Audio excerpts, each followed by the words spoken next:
Вы слухаеце Трансусветнае радыё. У эфіры праграма «Урокі гісторыі».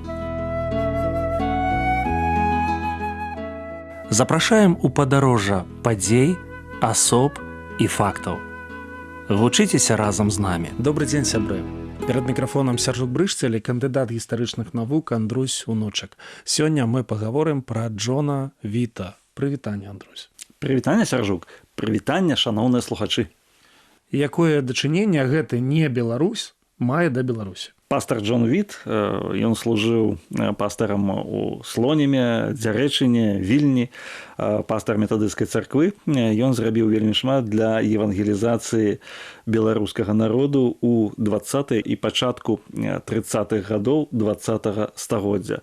Ён быў адным з такіх прамоўтараў выдання перакладу Бібліі на беларускую мову. І таксама ён працаваў з беларускай інтэлігенцыяй, з беларускімі вучнямі. Ён пакінуў значны след у нашай гісторыі, нягледзячы на тое, што па паходжанні, як вы слушна сказалі, ён не з'яўляўся беларусам. Тады паходжанне і сям'я нашага гістарычнага госця. Пастар Джон Віт, ён нарадзіўся ў 1885 годзе ў паўднёвай Афрыцы. Там жыла ягоная сям'я місіянераў лютэранскай царквы. Ягоны бацька Отта Віт, ён быў пастарам у 4-м пакаленні. Рэч у тым, што род Вітаў, ён шведскага паходжання. Адна галіна роду, яны былі вайскоўцамі, афіцэрамі ў арміі шведскіх каралёў, другая галіна была пастарамі, служыцелямі ў шведскай пратэстанцкай лютэранскай царкве. І вось гэта такая дынастычная пастарская сям'я, яна паехала на місію ў паўднёвую Афрыку. Ягоны тата Отта Віт, ён працаваў з зулусамі, вывучыў зулускую мову і прапаведаваў у паўднёвай Афрыцы. Там нарадзіўся і Джон. Джон – гэта ягонае другое імя, ягонае імя пры нараджэнні Йохан. Йохан Віт. Ён быў 7-м дзіцёнкам у сям'і і пэўную частку свайго жыцця ён пражыў у паўднёвай Афрыцы. Адразу трэба сказаць, што сям'я доўгі час вандравала, і гэта наклала адбітак на ягоную адукацыю, на ягонае выхаванне. Ён пэўны час вучыўся ў Швецыі, таксама атрымаў адукацыю ў Лондане, валодаў шматлікімі мовамі. Увогуле ён быў чалавекам вельмі здольным да моваў. І ўрэшце рэшт ён, канешне, апынуўся вось ва ўсходняй Еўропе і прысвяціў гэтаму немала часу. Пачатак служэння Господу Джона Віта. Вельмі цікавы момант, што ён атрымаў адукацыю інжынера-будаўніка, і здавалася, што ягоная будучыня забяспечана. Ён атрымліваў даволі вялікія заробкі і працаваў у Рызе, напрыклад, на такім заводзе праваднік знакаміты на ўсю расійскую імперію, 16 тысяч рабочых. Працавала гумовыя вырабы. На той час ён пачаў спецыялізавацца на шынах аўтамабільных. Гэта самы пачатак 20-го стагоддзя. Гэта ноу-хау тады было. Ён добра працаваў, але адчуваў, што гэта не яго, што ён павінен прапаведаваць Слова Божае, як і ягоны бацька. Ягоная мама, і ён паехаў вучыцца ў Швейцарыю, атрымаў багаслоўскую адукацыю і пачаў прапаведаваць на тэрыторыі расійскай імперіі. Рыга тады ўваходзіла, Латвія, ў склад расійскай імперіі. З пачаткам Першай сусветнай вайны, калі немцы занялі Рыгу, яго скіравалі ў Туркестан. Гэта на мяжы расійскай імперіі і Кітаю. Пэўны час ён там прапаведаваў, але пасля рэвалюцыі, у Расіі, бальшавіцкай рэвалюцыі, ён вымушаны быў уцякаць. І уцякаць нават не праз Расею, а там яны даехалі да Індыі, з Індыі ён са сваёй сям'ёй даплылі да Марселя праз Францыю, і такім чынам ён зноў вярнуўся ў Рыгу. Латвія стала незалежнай краінай. І праз пэўны час ён апынуўся ў заходняй Беларусі. Раскажыце пра місію ў Беларусі.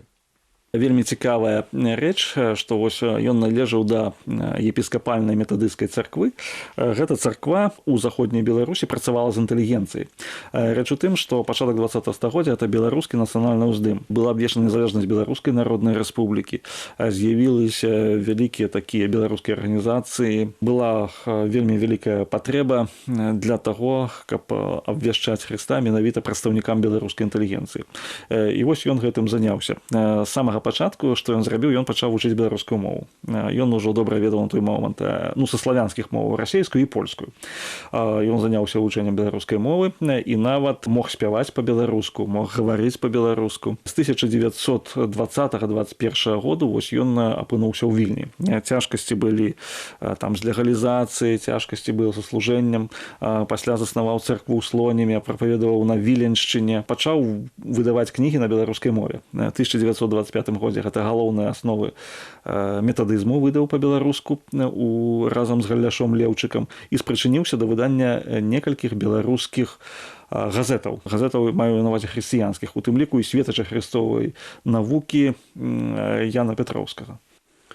Джон Віт і беларуская Біблія. Трэба сказаць, што Джон Віт, ён быў чалавекам, які проста гарэў жаданнем, каб выйшла Біблія на беларускай мове. Калі ў 1926 годзе быў такі шанец, што брытанскае замежнае біблейскае таварыства падтрымаюць пераклад Лукаша Дзякуцьмалея і Антона Луцкевіча, падтрымаюць фінансавае яго выданне, каб быў вялікі наклад гэтага перакладу. Ён арганізаваў нават збор подпісаў сярод беларускай інтэлігенцыі і перадаў яго праз Эдмунда Чэмберса, прадстаўніка метадысцкай царквы ў Польшчы, перадаў у Лондан.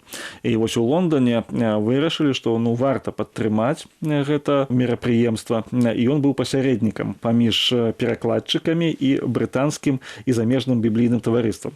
Шмат у чым, дзякуючы яму, выйшаў беларускі новы запавет у 1931 годзе. Андрусь, след у нашай гісторыі. Канешне, мы сёння многага яшчэ нават не ведаем пра тое, што ён дакладна зрабіў, але мы можам сказаць, што вось уся беларускамоўная адукацыя ў заходняй Беларусі ў міжваенны перыяд, яна была так ці інакш звязана з яго служэннем. Напрыклад, стыпендыі для вучняў.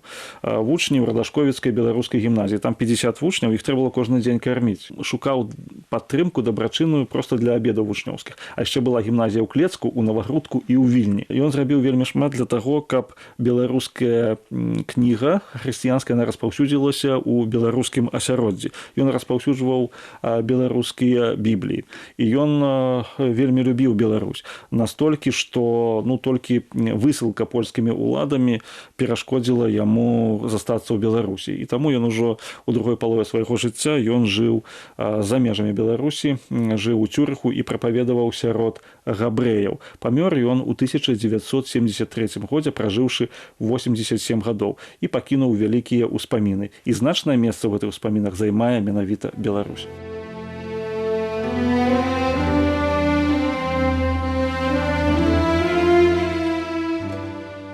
Пастарства не работа, а пакліканне. Не кожны чалавек згадзіцца адмовіцца ад забяспечанага ладу жыцця дзеля служэння Богу і людзям. Джон Віт застаўся на старонках гістарычнай памяці беларусаў. Гэта лёс кожнага, хто вырашыў прапаведаваць Хрыста словамі і справамі.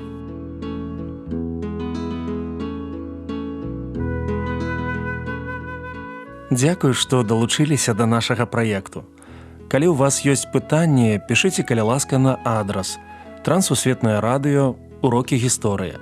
Паштовая скрынка 45, індекс 22 40 20, горад Брэст 20, Беларусь. Пакідаю для сувязі электронную пошту rmtwr.by@gmail.com. Шукайце нас на сайце twr.fm. До новых сустрэч!